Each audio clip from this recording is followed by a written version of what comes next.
Hello, thank you for joining with me. We are reading with the Course Companions. We are in Chapter 18, The Blessing of Holy Relationship, Day 232, The Little Garden. Section 7, The Little Garden.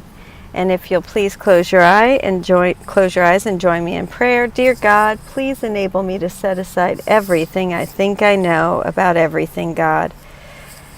Please enable me to have an open mind and a new experience. Help me to be who you would have me be, think what you would have me think, do what you would have me do, say what you would have me say, go where you would have me go. Thank you, God. Amen. Okay, so Section 7, The Little Garden. It is only the awareness of the body that makes love seem limited, for the body is a limit on love.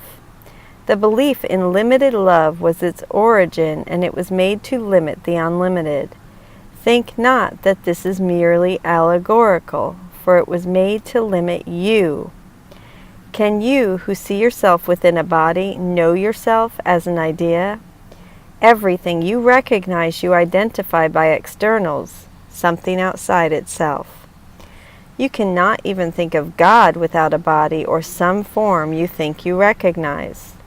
The body cannot know, and while you limit your awareness to its tiny senses, you will not see the grandeur that surrounds you. God cannot come into a body, nor can you join him there. Limits on love will always seem to shut him out and to keep you apart from him. The body is a tiny fence around a little part of a glorious and completely limitless idea. It draws a circle infinitely small around a very little segment of heaven splintered from the whole, proclaiming that within it is your kingdom where God can enter not. Within this kingdom the ego rules, and cruelly, and to defend this little speck of dust it bids you to fight against the universe. This fragment of your mind is such a tiny part of it that, could you but appreciate the whole, you would see instantly that it is like the smallest sunbeam is to the sun, or like the faintest ripple on the surface of the ocean. In its amazing arrogance, this tiny sunbeam has decided it is the sun. This almost imperceptible ripple hails itself as the ocean. Think how alone and frightened this little thought, this infinitesimal illusion holding itself apart against the universe. The sun becomes the sunbeam's enemy, which would devour it, and the ocean terrifies the little ripple and wants to swallow it. Yet neither sun nor ocean is even aware of all this strange and meaningless activity. They merely continue, unaware that they are feared and hated by a tiny segment of themselves. Even that segment is not lost to them, for it could not survive apart from them, and what it thinks it is in no way changes its total dependence on them for its being. Its whole existence still remains in them. Without the sunbeam would be gone. The ripple without the ocean is inconceivable. Such is the strange position in which those in a world inhabited by bodies seem to be. Each body seems to house a separate mind, a disconnected thought, living alone and in no way joined to the thought by which it was created. Each of the tiny fragments seems to be self-contained, needing each other for some things, but by no means totally dependent on their one creator for everything, and needing the whole to give them any meaning. For by themselves they do mean nothing, nor have they any life apart and by themselves. Yet, like the sun and ocean, yourself continues, unmindful that this tiny part regards itself as you. It is not missing. It could not exist if it were separate, nor would the whole be whole without it. It is not a separate kingdom ruled by an idea of separation from the rest. nor does a fence surround it, preventing it from joining with the rest, keeping it apart from its creator. This little aspect is no different from the whole, being continuous with it and at one with it. It leads no separate life because its life lies in the oneness in which its being was created. Do not accept this little fenced-off aspect as yourself. The sun and ocean are nothing beside what you are. The sunbeam sparkles only in the sunlight, and the ripple dances as it rests upon the ocean. Yet in neither sun nor ocean is the power that rests in you. Would you remain within your tiny kingdom a sorry king, a bitter ruler of all he surveys, who looks on nothing but who would still die to defend it? This little self is not your kingdom. Arced high above it and surrounding it with love is the glorious whole, which offers all its happiness and deep content to every part. The little aspect that you think you set apart is no exception. Love knows no bodies and reaches to everything created like itself. Its total lack of limit is its meaning. It is completely impartial in its giving, encompassing only to preserve and keep complete what it would give. In your tiny kingdom you have so little. Should it not then be there that you would call on love to enter? Look at the desert, dry and unproductive, scorched and joyless, that makes up your little kingdom, and realize the life and joy that love would bring to it from where it comes and where it would return with you. The thought of God surrounds your little kingdom, waiting at the barrier you built to come in and shine upon the barren ground. See how life springs up everywhere. The desert becomes a garden, green and deep and quiet, offering rest to those who lost their way and wander in the dust. Give them a place of refuge prepared by love for them where once a desert was, and everyone you welcome will bring love with him from heaven for you. They enter one by one into this holy place, but they will not depart as they had come alone. 23 Genesis 7:9. 2 by 2 they went into the ark to Noah, male and female, as God had commanded Noah.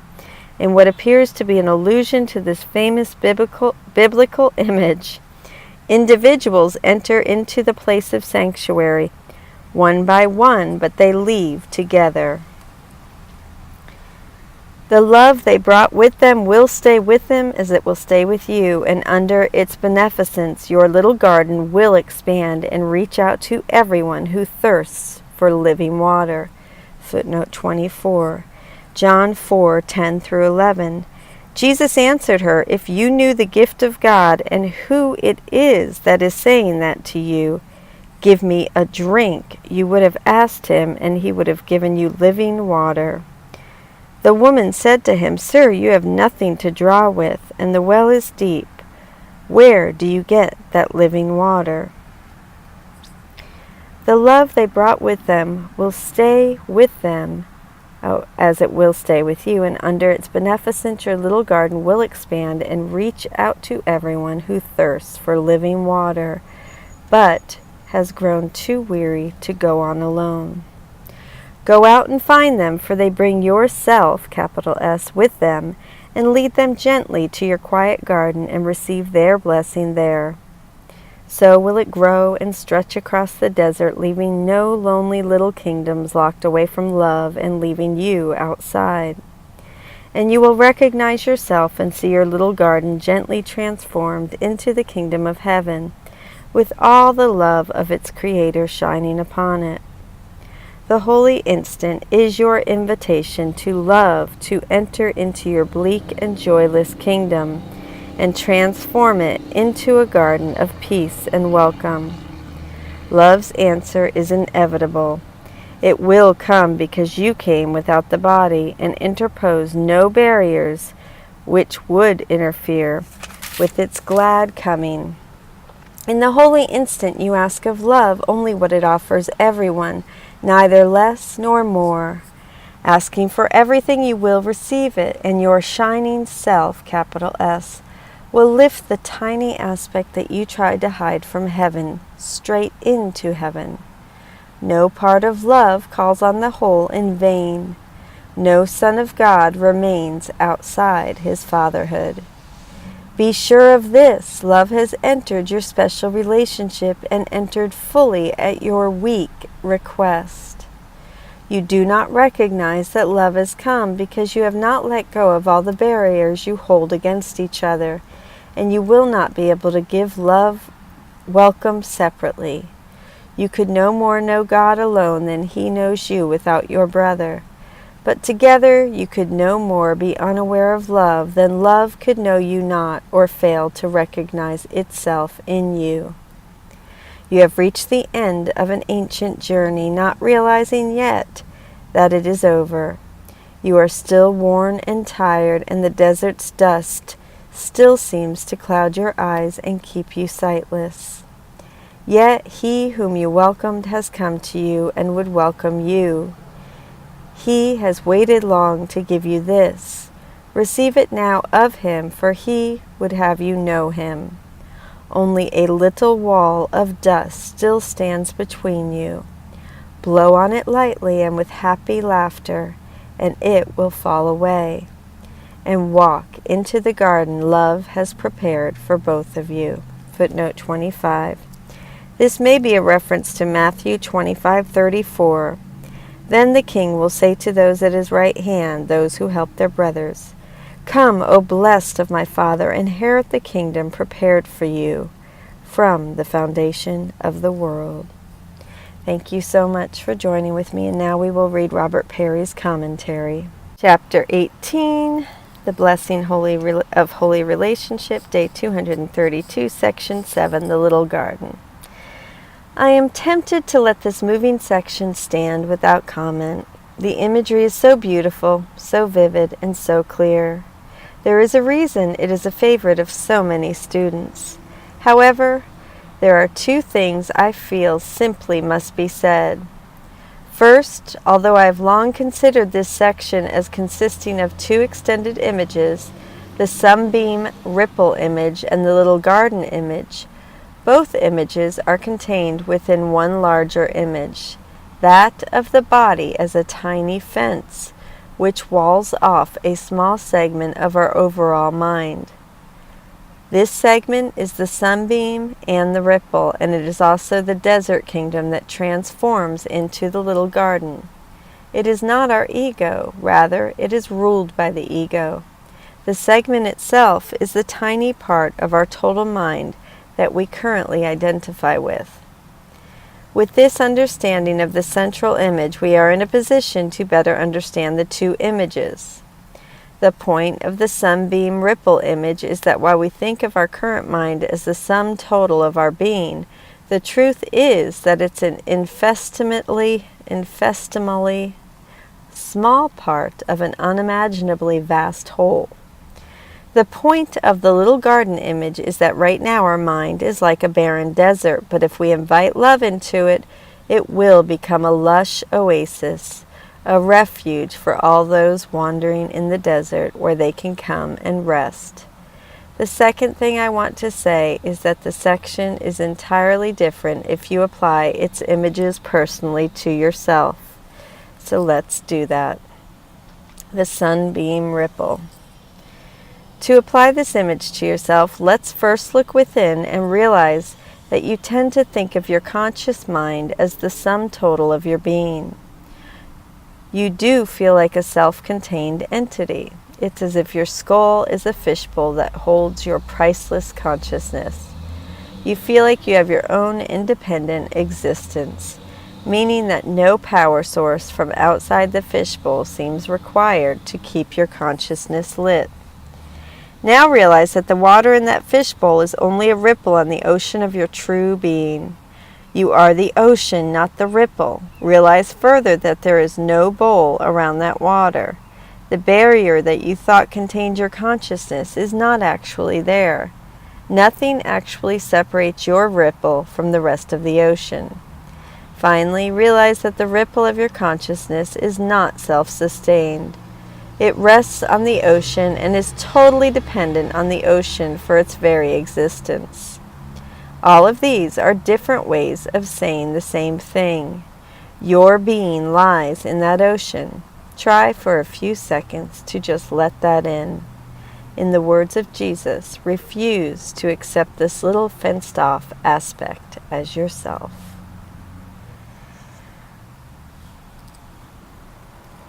Little garden. Now let's take my fishbowl metaphor and imagine that the fishbowl is a terrarium. What is it like in this terrarium? I think I said that right. Terrarium, I don't know. Here's Jesus' description. Look at the desert, dry and unproductive, scorched and joyless, that makes up your little kingdom. Can you admit that there's a certain truth in this? That the kingdom of your mind is not exactly an attractive piece of real estate?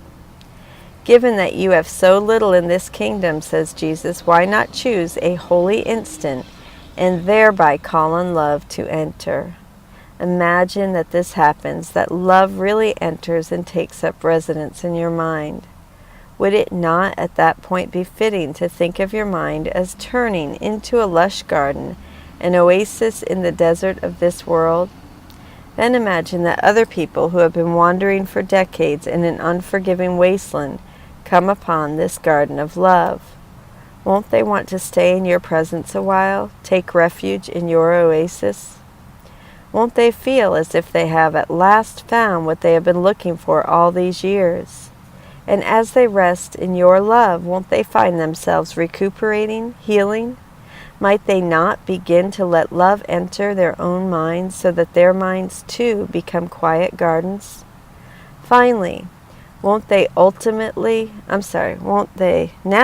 want to take the love that they found with you and carry it back out into the desert so that ultimately your garden will grow and stretch across the desert, leaving no lonely little kingdoms locked away from love?